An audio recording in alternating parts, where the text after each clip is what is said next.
So the woman is called Mystery Babylon the Great, the mother of prostitutes and the abominations of the earth. Okay, so as it goes into the prophecy, it discusses the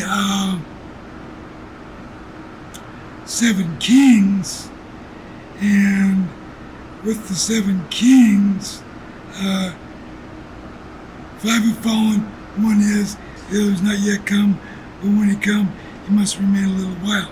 Now, a recent Pope Ratzinger, Pope Benedict quit. He actually really quit in about March of 2012, but he did it formally the 11th of February 2013. Okay, he would be the 7th king there if you work on 1929, the Roman Catholic Church became a legal nation. And with its national laws, the Pope is a king of a nation.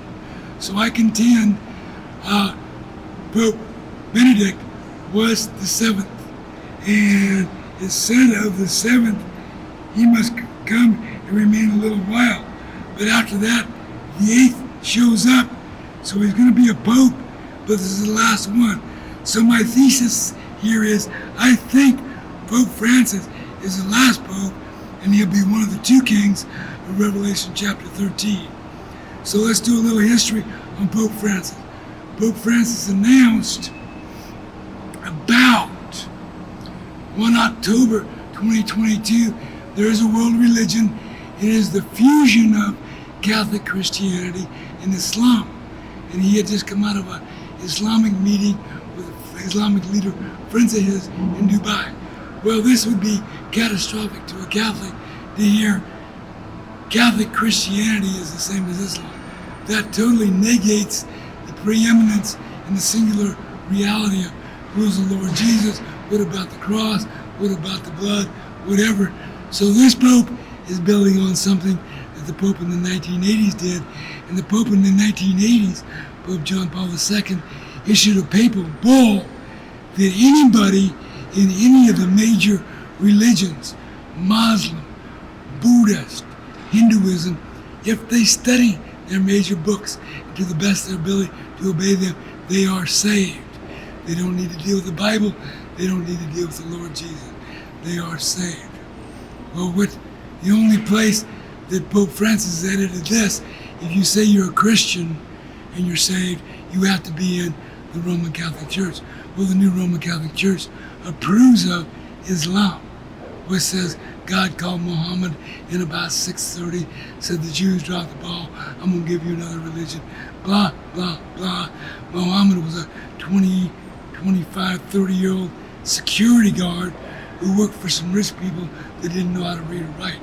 His wife had been a Catholic nun for 20 years. She retired from that, and about age 40, she married him, which is all very interesting. That's the story of the origins of Islam. But this story, let's stick with it. My contention is Pope Francis is the 8th king. What else is he doing that is very interesting? He's totally jumped ship on Roman Catholic doctrine. And we know that the last Pope of the 1960s oversaw Vatican II, which is a total analysis, a total scan of Roman Catholic law, both religious law and civil law.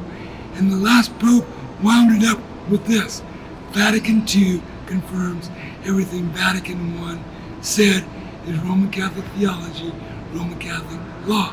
Well, Vatican I was from 1542 to 1560, and it was supervised by the Jesuits, who knew a new group of monks that were given a place in the Roman Catholic Church by the Pope of the Roman Catholic Church. In about 1540, he let them in. They created their own school, they created their own society. They've gone to the Pope of, actually I think 1538, Emilio Lopez, the founder of the Jesuits, bowed down to the Pope, said, I created this group of monks. We are like monks. We are militant. We want to be your slaves. We want to work for you with no pay. Is that all right? Is that all right? And the Pope said, yeah, that's all right. You can do that. The Pope, just take a break on it right now. Just take a break. That's a witness. Oh, that's illegal. You just threatened me. You just threatened me and that's illegal. Have you got that? You're a witness to it. We're here for a reason. Okay, let's go on with this.